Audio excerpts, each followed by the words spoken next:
Well, for more on this conference, I'm now joined by Igor Khokhlov from the Institute of World Economy and International Relations. Many thanks for joining us. Now, President Medvedev has said that Russia is ready to help in tackling terrorism and drugs. So what does that really mean? Does it mean that Russia is willing to provide military assistance to Afghanistan anytime soon?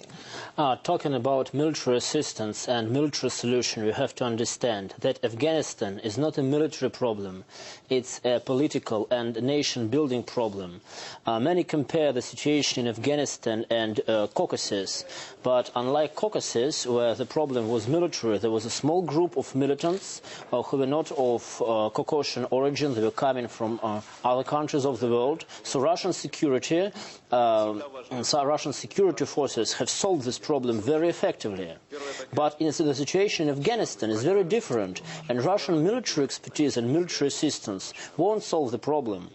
If the situation were military, it would have been solved. The problem would have been solved long ago by Americans and their allies themselves. The situation is political, and I guess that Russian role in this situation and the role of Russian President Medvedev is in giving some kind of political solution to the problem. And that's why I think this meeting with the leaders of those countries involved into the problem is so important. So I guess that Russian role is political more than military. What else will those countries be discussing? You've alluded to the political woes afflicting the region, but what other problems do the countries also face? Each of those three countries, Tajikistan, Afghanistan and Pakistan, have severe internal problems. Pakistan faces the same threat from Taliban as the country. Islamabad doesn't control a large part of its own territory where Al-Qaeda and terrorists rule. Tajikistan suffers the legacy of the civil war 15 years ago, back to mid-90s.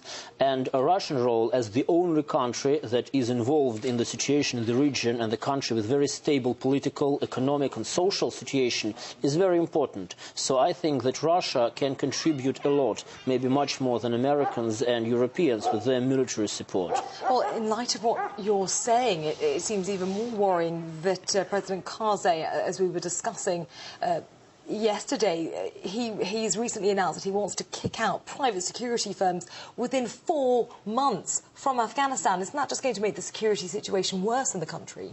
No, President Hamid Karzai and his brother, who is considered to be the top drug lord of Afghanistan, they have their own agenda, and their agenda is very different from the one of America, Russia and European countries. So in this situation, Karzai wants to rule his country and to let the business go on. The basic problem of Afghanistan is severe corruption and the lack of reputation and respect of the Kabul government among the people.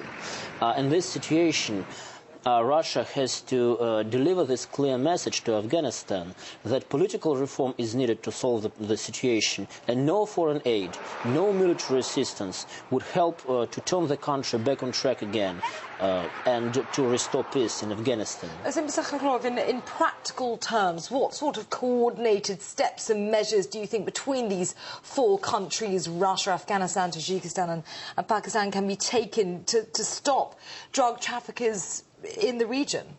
Russia tries to solve this problem and offers lots of military and political expertise to Tajikistan, the country that suffers from the flow of drugs from Afghanistan.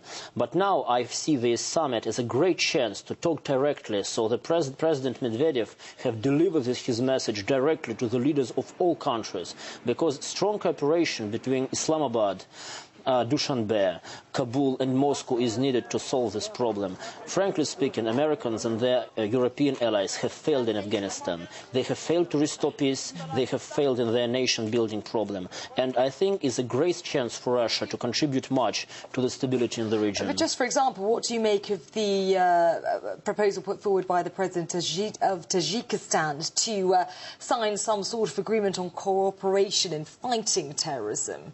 Is that viable? Yes, terrorism, drug trafficking, that's an international problem. So no country can fight this problem alone, because you know that's international business. There are multinational gangs and drugs, money, weapon flow across the borders. I guess this idea is very good. But the first idea is to restore peace in Afghanistan itself and to deliver a clear message to Karzai. Political reform is needed. Corruption has to be put under control. And in this case, international cooperation, of course, is important, but the problem lies in Afghanistan and American failure in Afghanistan.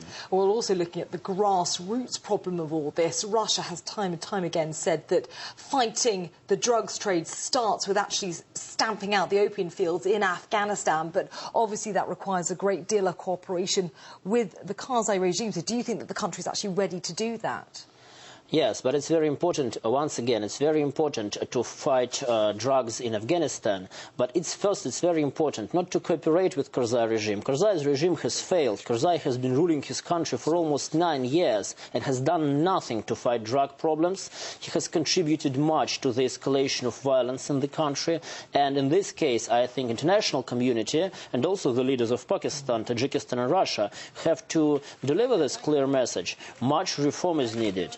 And it will solve all the problems with drugs, with terrorism, with Al-Qaeda taking root in FATA, federal administered tribal areas, and so on.